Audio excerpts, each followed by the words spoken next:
Right into it. 3-year-old Madeleine McCann vanished from her family's holiday apartment in Praia da Luz on the night of May 3, 2007, and the search for answers has stretched nearly 2 decades. Hit subscribe and turn on the bell to get first-hand updates as this story develops. This report walks through the main strands of the modern inquiry, who the investigators now focus on, what searches and forensic work found and didn't find, the contested witness claims, and why questions about evidence, cooperation and timing still leave the case unresolved. I stick to what's been reported, explain the gaps and the limits of what the available material can show, and flag where strong conclusions cannot yet be drawn. Madeleine McCann vanished on May 3, 2007 from a Portugal resort apartment while her parents dined nearby. On the night she disappeared, Madeleine McCann was sleeping in a ground-floor holiday apartment at the Ocean Club Resort in Praia da Luz. Her parents, Kate and Jerry McCann, dined with friends at a nearby tapas restaurant and took turns checking on the children. Sometime in the late evening the child's bed was found empty.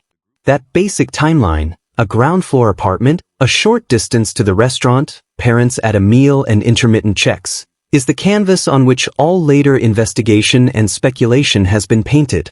Over the years the timeline has been contested at the detail level.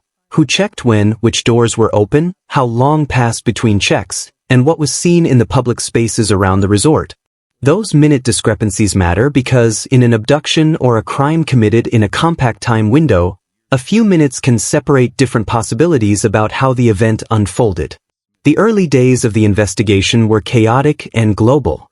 Local Portuguese police led the initial inquiry, but the case quickly drew international attention and involvement from British and German authorities.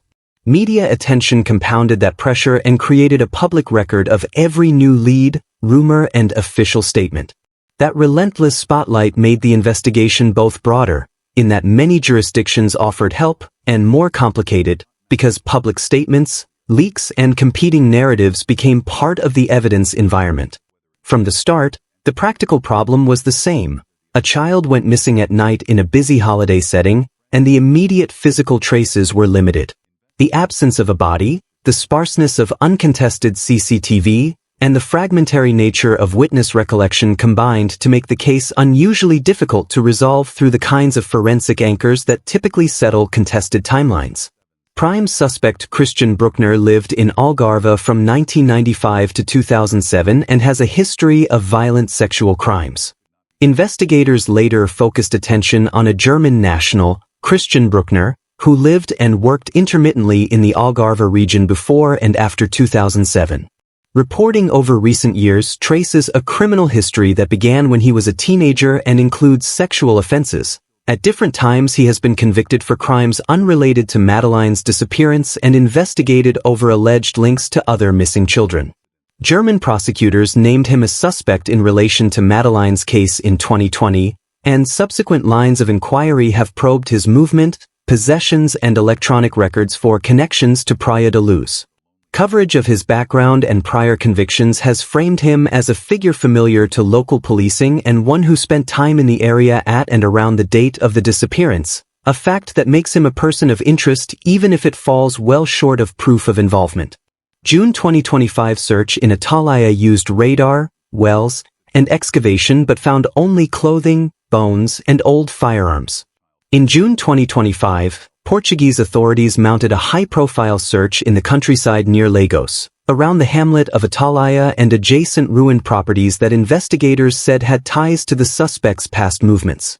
The operation used a mix of search methods, ground-penetrating radar, targeted excavation, checks of wells and drainage, and careful surface searches, and was reported in international outlets.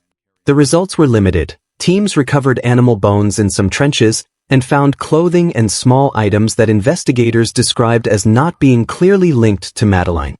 Officials were careful to stress that the finds did not amount to a conclusive forensic connection to the missing child, and the searches were paused and then reviewed while detectives followed other leads. Those limited physical results illustrate the basic challenge. Even lengthy, modern searches in promising locations can come up short when the event in question happened under conditions that leave little surviving trace, or when subsequent land use, scavenging, or environmental activity has disturbed potential evidence. A 2016 factory search in Germany uncovered thousands of child abuse files, children's items, ropes, masks, and chemicals.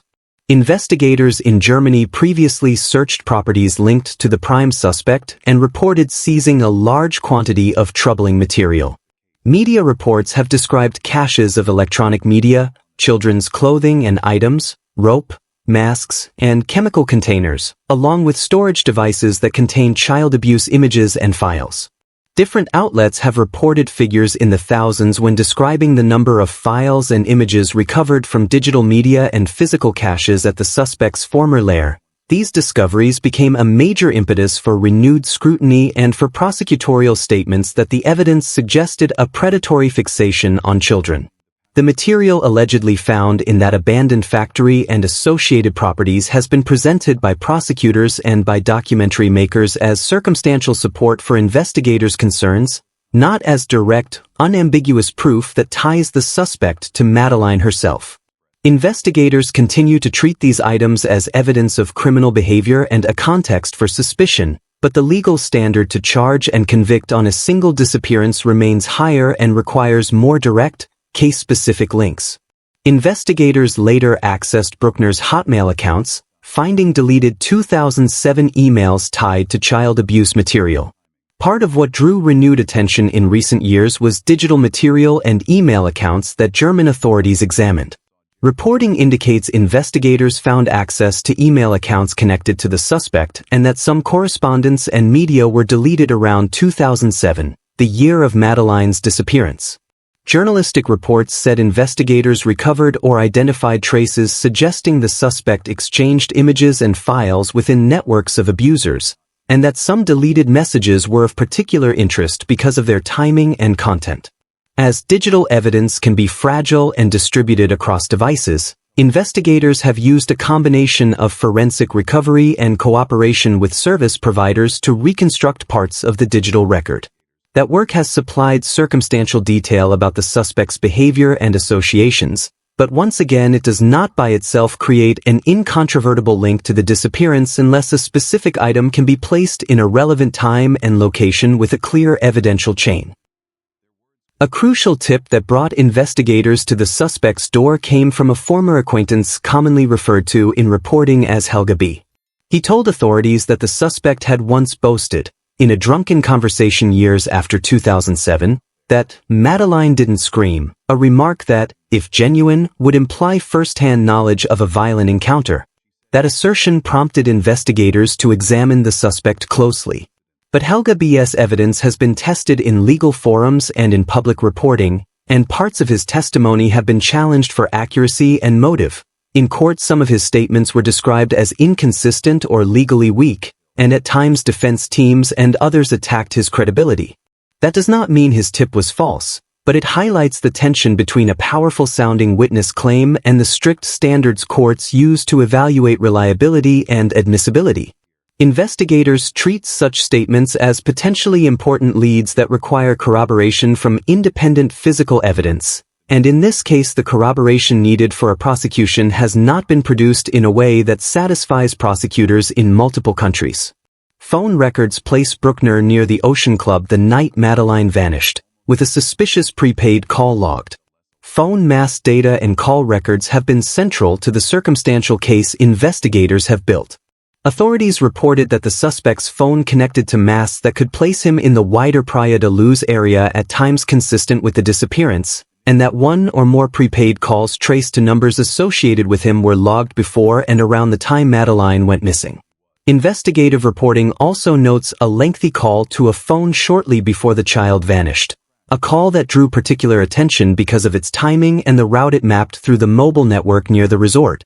Mobile phone evidence is powerful as a means of placing a handset in an area, but it does not by itself prove who was holding the phone at a given moment, nor does it establish contact with the victim. Investigators need to stitch call patterns together with other physical data, CCTV, witness sightings, vehicle movements, to create a chain of proof that stands up in court. Brueckner sold his Jaguar days after the disappearance and used a VW van near playgrounds and beaches. Media reporting has documented vehicles tied to the suspect at different periods. Coverage indicates he used a VW camper van in Portugal, a van that former associates and family members have said he used while living around the area, and journalists and investigators have described vehicles being associated with him in the months after the disappearance. Some accounts say he used flashy vehicles to cultivate a certain image at times, or that he sold or otherwise changed cars in windows that raised investigators' interest. Vehicles are relevant in the probe because they can carry forensic traces and because their GPS or ownership records can help place a suspect at locations. But vehicle media reports alone must be combined with physical forensic links to be decisive. In short, the presence of vans and car sales make a plausible narrative for investigators to probe. Van access to beaches, playgrounds, and rural tracks could conceivably be used by someone seeking to transport or conceal a child, yet investigators still need direct physical evidence tied to those vehicles to take the next legal step. In prison letters, he mocked investigators, claiming no evidence would ever prove his guilt. In recent years, prison letters and reported communications from the suspect have further inflamed public interest. Leaked or publicly described letters show a tone of defiance in which the writer taunted investigators or argued that the lack of a body and the absence of direct forensic proof made prosecution impossible. These communications, widely covered by the press, have been read by investigators as provocative but not dispositive. Boasting or mocking in a letter can be interpreted in many ways, as bravado, as a psychological ploy, or as evidence of guilt. But such statements are weak as standalone forensic proof and carry limited legal weight without corroborating facts. Regardless of how one reads them, the letters have made headlines and increased public pressure for decisive action. German authorities fear his September 2025 release could allow him to flee to a non-extradition country. The suspect's prison status and potential release dates have added urgency to recent investigative moves.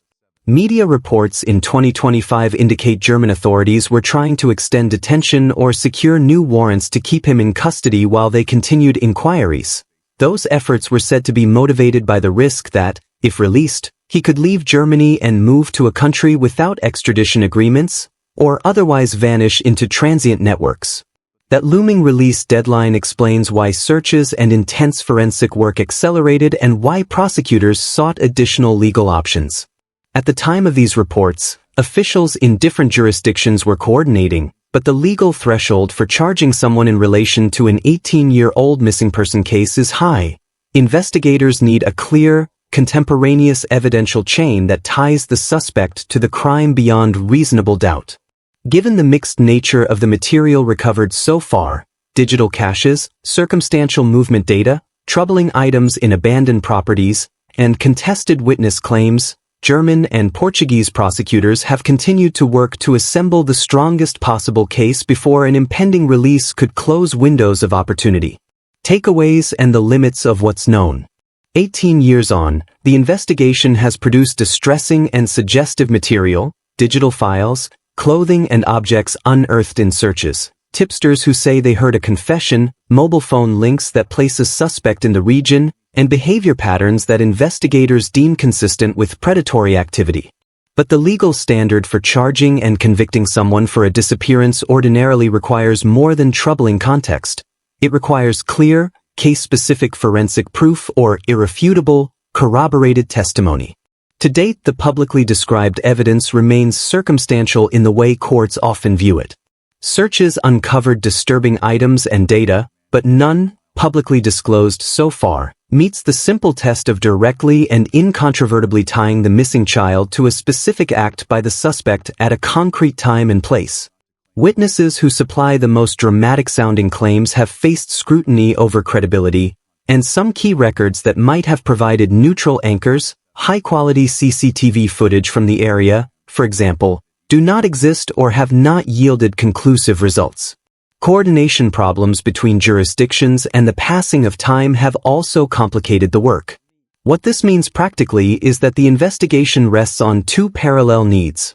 First, to continue careful forensic follow-up of physical and digital material already seized, and second, to keep open searches for contemporaneous, time-stamped evidence, CCTV, vehicle logs, depositions from people who were present at the resort in those crucial hours. that can convert suspicion into a prosecutable case.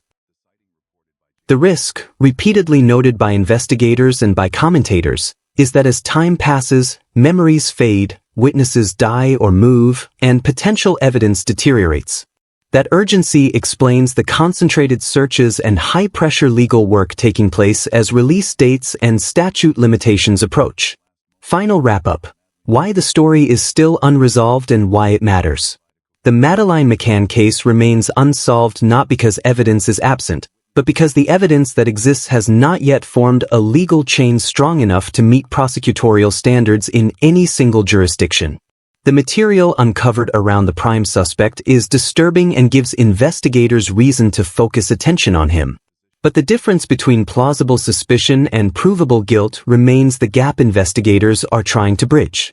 Digital caches, seized items and movement data create a dense pattern of concern, yet courts require concrete, case-linked proof, a physical trace, a reliably dated image, or a witness with corroborated, admissible testimony to move from suspicion to conviction.